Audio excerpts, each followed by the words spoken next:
কৈলাসহরের প্রাক্তন বিধায়ক মুবস্সর আলী ত্রিপুরা রাজ্যের ওয়াকফ বোর্ডের চেয়ারম্যান পদে যোগ দেওয়ার পর এই প্রথম মুবস্সর আলীকে সংবর্ধিত করল দলীয় কর্মী সমর্থকেরা। সোমবার বিকেলে শ্রীরামপুর এলাকায় অবস্থিত দলীয় অফিসে 52 চণ্ডীপুর বিধানসভার সংখ্যালঘু মোর্চার মণ্ডল কমিটির উদ্যোগে এই সংবর্ধনা অনুষ্ঠানটি অনুষ্ঠিত হয়। সংবর্ধনা অনুষ্ঠানে নবনিযুক্ত রাজ্যের ওয়াকফ বোর্ডের চেয়ারম্যান ছাড়াও উপস্থিত ছিলেন 52 চণ্ডীপুর বিধানসভার সংখ্যালঘু মোর্চার মণ্ডল সভাপতি জমির আলী, রাজ্যের মাইনরিটি কর্পোরেশনের চেয়ারপারসন জসিম উদ্দিন, বিজেপি ত্রিপুরা রাজ্য কমিটির অন্যতম সক্রিয় সদস্য বিমল কর, বিজেপির চণ্ডীপুর মণ্ডলের সহ সভাপতি হিমাংশু দাস, এসসি মোর্চার মণ্ডল সভাপতি দুলাল কৃষ্ণ দাস, বিজেপির নেতা আসাদুর রহমান সহ অন্যান্যরা।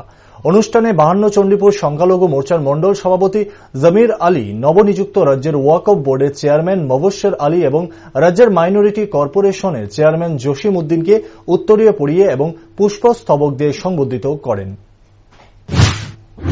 মাননীয় মুখ্যমন্ত্রী শ্রদ্ধেয় ডাক্তার মানিক সাহা, রাজ্য মন্ত্রিপরিষদের সদস্যগণ, আমাদের পার্টির রাজ্য প্রেসিডেন্ট রাজীব ভট্টাচার্য সহ রাজ্য নেতৃত্ব, যারা রাজ্য ওয়াকফ বোর্ড পরিচালনা করবার জন্য আগামী 5 বছরের জন্য আমার উপর সেই দায়িত্ব ন্যস্ত করেছেন, তাদের এই বিশ্বাসের মর্যাদা কাজের মধ্য দিয়ে যাতে আগামী দিন আমি দিতে পারি, সেই সাহায্য, সেই সহযোগিতা সবাই করবেন, সেই আবেদন সবার কাছে রাখছি।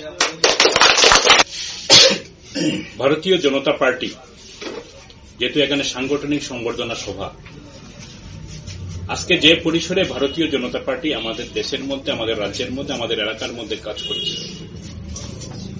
একটা সময় কিন্তু সেই পরিসরের মধ্যে ভারতীয় জনতা পার্টি ছিল না। তার কাজকর্মের মধ্য দিয়ে সে পরিস্থিতিটা, সেই জায়গাটা সেখানে তৈরি করেছে। 1951 সালে শ্যামাপ্রসাদ মুখার্জির নেতৃত্বে জনসংঘ তৈরি হয়।